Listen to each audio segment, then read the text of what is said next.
create us without any purpose. Correct? Yeah, correct. So the only one that knows our purpose, he's the one who made us. Logically speaking, for example, if I buy a microwave, the only person knows about the microwave in details better than anyone else It's the person who made the microwave. So logic dictates I should go back to the one who made it and ask him to give me a guideline how to use it. Correct. So now, when we understand that, okay, there's a purpose of life, the one who knows is the creator. Now the creator tells us how to worship him. Okay? To be perfectly honest, the reason I do not have any, I still believe in spirit, religion. It's because I didn't do any research. I didn't want to be part of the kind of any religion without knowing. And not only that, I didn't want to have part of the stigma of the fact that I'm a religion. Yeah, I'm proud of it. But there is also the thing that if something goes wrong, I don't want to be part of it. And not because I'm scared, but it's like... No, we'll come to it. But what we're gonna do now, I'm gonna lay down an argument and I want to analyze it. You and I, we know that there is a purpose of life. And we know that the creator must be wise. For example, look to the creation, to the heavens and the earth. Look to our creation, how we have been created, that we can talk, that we have a nose next to our mouth. Before we eat, we smell food. We have eyebrows above our eyes to protect us from the sweat. We have a joint in our elbows. So all of that indicate the creator is the most wise. So therefore, the most wise, the creator, will not create us without any purpose. You and I will agree there is a purpose of life.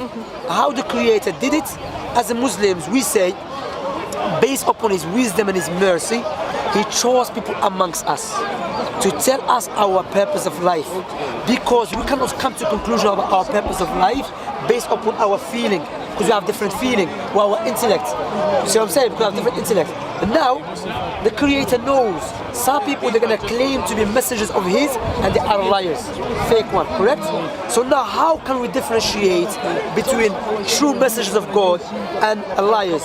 Remember, these people who claim to be messengers of God, like Moses, are you familiar with Moses? Yes. Jesus, Abraham, Noah, Jacob.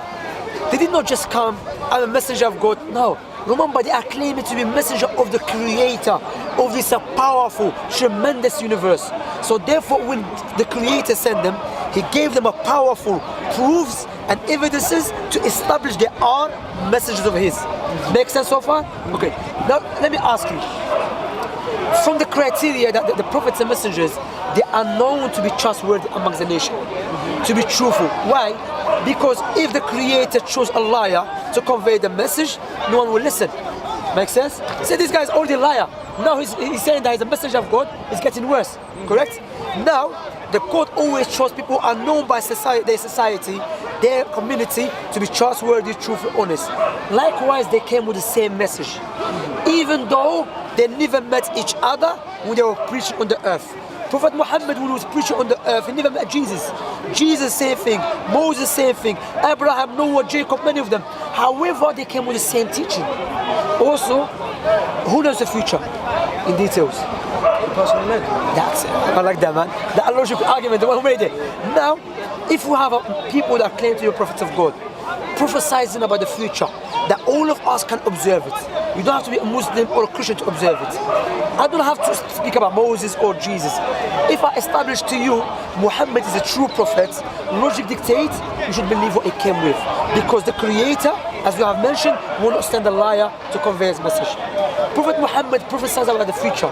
He said there will come a time, listen to this carefully, yeah? He said there will come a time when you see the barefooted Arab man competing in building tall buildings.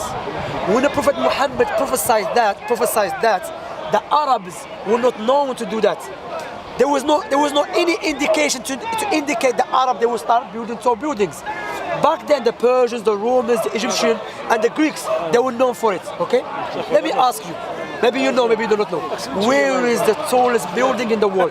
50 years ago, Dubai was a pure desert, let alone 1400 years ago. The question we ask ourselves, how we knew that? Another one, that is not enough, I'll give you another one. Prophet Muhammad said, it's a powerful argument. Prophet Muhammad said, it will come a time when the Muslim, they will take over Constantinople. You know Constantinople? Turkey, okay? When the Muslims took over Constantinople 800 years or so after Prophet Muhammad passed away. How we knew that? I will give you something stronger than that. Allah mentioned in the Quran that, oh Muhammad, your description, your name, is been mentioned in the Old Testament. It's been mentioned in the Old Scriptures. That's the Old Scriptures, yeah? And now people say it's a lie, is a lie. Now we found the manuscripts, backdate, listen carefully, backdate Prophet Muhammad 1,000 years. However, there is description of Prophet Muhammad. Let me just, because I don't want to just talk, make it clear to you. I can see you're a wise man, a smart boy, and I really enjoy speaking to you. I'm sorry for taking your time. No. Thank you very much for giving me your time. Watch this, yeah? So remember, that is the Old Testament, yeah? You can read it with me and see. Isaiah 42. Behold, my servant whom I uphold, my elect one, in whom my soul delights. I have put my spirit upon him. He will bring justice or forth justice to the Gentiles. So this man is coming to the Gentiles. According to the Old Testament, the Gentiles are the non-Jews. That's one, yeah? And we know every prophet came after Isaiah, like Jesus was for the Jews, not for the Gentiles. Okay. Now it goes, the main point here I want to focus, yeah? Let the village, or let the wilderness and its city lift up their voice. The village that Kedah inhabits. Let the inhabitants of Selah sing. So there's two names, Kedah and Selah. Person might say, who's Kedah? We go to Genesis 25:13 and it will tell you who's Kedah. And these were the names of the sons of Ishmael. The sons of who? Ishmael. By their names, according to their generations. The firstborn of Ishmael, Nabaioth. Then who? Kedah. Okay. And now, please, someone Google Selah. Put Selah, Mountain Selah. So here, this man is coming from who? Kedah is coming from Ishmael. Yeah. After Isaiah, there is no prophet came to the inhabitants of Kedah except Prophet Muhammad. See what I'm saying? So this prophecy which backdate Prophet Muhammad, likewise he mentions Selah, S-E-L-A. Yeah, look.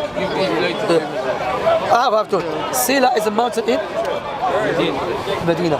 Prophet Muhammad, where he migrated from Mecca to Medina. So as a Muslim, we don't just blind follow because we're Muslim, that's it. No. Islam, we have a tangible proofs to establish Muhammad as a true prophet. And let me make it clear to you, I always ask this question, and I hope you have the answer for it, yeah? Do you know any book on the earth, the size of the Quran, it has been memorized by 100 million of people, bear in mind, they don't speak the language of the book. That is a miracle, isn't it? Imagine I don't speak Chinese and I know the book from letter by letter, from page to page in Chinese language. Bear in mind I don't speak the language. And what is amazing, those people who memorize the Quran and don't speak Arabic language, when you speak to them in Arabic, they make mistake in the pronunciation of the letters. However, when they recite the Quran, they recite it perfectly. Allah mentioned that in the Quran 1400 years ago. Allah said, وَلَقَدْ يَسَّنَّا الْقُرْآنَ لِلذِّكْرِ فَهَلْ مِن مُدَّكِرٍ. We have made the Quran we have made Quran easy to be memorized. When this verse was revealed, there was like just 700 or 5,000 Muslims, now 100. So I'm saying, what do you think what I said so far? Does it make sense to you? It makes sense, but like I said, still you need to read more. Yeah, I read more. It's also that I never doubted any religion itself, but I always wanted to learn more, especially about more older religions or younger religions. And just before I want to put myself within two or something. Yeah, you have to because I don't want to say I am with something and then not have the idea. And I'm not saying you badly explained, but I'm saying that I need to see other things and maybe go to places and see before I want to put myself in. That is a good thing, like you study. However, you don't have that enough time to study every religion. The main religion that is Islam, Judaism, Christianity. And when I explain, listen carefully, when I explain to you Islam, I never said believe because Allah said believe. What I did, I took, of course, the argument from the Quran, I lay it down for you, and the argument fits your logical, sound intellect and natural disposition. That yes, there's one creator. You should do what? You should worship him. And I always give this example, that if I give you £2 billion or £2 million, what would you say to me? Thank you. Would you remember me all the time? Yeah. Of course, it's £2 million. You don't have to come smart speakers, man. Now listen carefully. I will give you £2 million on the condition give me your 2 eyes. Would you do that? No. So your eyes is more valuable than £2 million. So why don't you thank the one who gave you 2 eyes for free? Okay, that was okay, you got me there. You see, and now you know what we say? Yes, I want to thank him. But the question now, if you want to buy a gift for your friend, would you buy a gift that you love or your friend love? No, if you for a friend. Yeah. Sorry. Yeah. I know that example hits you in the head, didn't it? I know that. For them. For them. So you want to worship the Creator. Do you want to worship him the way he loves or the way you love? He loves. That's why Allah sent the prophets and messengers. Allah mentioned the Quran. Allah sent the prophets and messengers in order for mankind. They have no excuse against him on the day of resurrection. Allah gave you eyes, gave you life. Like a person might say, what about Christianity? What about Judaism? Let us analyze Jesus. He was not from London, Jesus. He was from Syria. You know, people. The reason I mentioned that, it sounds funny, but when you speak to some people, they said Jesus said God, God. When you say Allah, I said no, Allah, God. Hold a minute. Jesus was not from London. He spoke Syriac or Aramaic. What is the language? Ilahi, Ilahi, or Iluhi, Iluhi. Similar to Ilah, Allah. So, likewise the Jews. So as a Muslim who believe if I was alive at the time of Jesus, the only way to get to God by following Jesus' teaching. Before Jesus, Moses. Now the last prophet is Muhammad. And I'll just show you proofs, prophecies. He prophesies, you can see it now. Prophecy about him, Quran he came with, one of the miracles that has been memorized by 100 people. So I'm saying, look, how old are you by the way? 15. You sound like a big man, to be honest. But I respect you. And that's what I'm saying, you know, people. Even though he's 15, he was giving lectures. Yeah, I like him, you know, I respect him. Yeah, you know, some people, they're 55, you give him a simple argument, he tries to fight it. You see what I'm saying? So what I'm saying to you, you've been cut off for not worshiping your Creator, because you and I will just agree, yes, I should show gratitude to the Creator. I should worship Him. But how? It's according to His prophets and messages. Like when my brother Anwar can speak about Hinduism, like about paganism. You know what I mean? The religion that goes in line with your natural inclination is one Creator. I should worship Him where He has given me. Again, how? Is through His prophets and messengers. And what I will say to you, this is a reminder. I always give this reminder. The reality that one day we have to leave this life. One day we're going to die. How many people in your age and in my age died? How many people went, they left the house, they never come back? How many people went sleep, they never wake up? That's what Allah said in the Quran. قُلْ إِنَّ الْمَوْتَ الَّذِي تَفِرُّونَ مِنْهُ فَإِنَّهُ مُلَاقِيكُمْ. Say to them, O Muhammad, those who try to negate Allah, try to turn away from Allah, indeed or verily the death you try to escape from, surely will meet you. And you will return to Allah subhanahu wa ta'ala. So I'm saying if something is clear to you, makes sense to you, the truth is clear, forget about the people, accept the truth. That's why all the prophets, what I'm doing, I'm not asking you to give me money, don't even thank me. I'm doing the job of the prophets and messengers, because as the Prophet Muhammad said, if one person become a Muslim through you, it's better than the world and what is in it. You worship your Creator the way you want to worship. Make sense? Makes sense. Clear? Why stop you to become Muslim? Because I don't want to make the, like, I understand. Study more? I want to study more, I want to understand more. I will give you something inshallah to read, okay?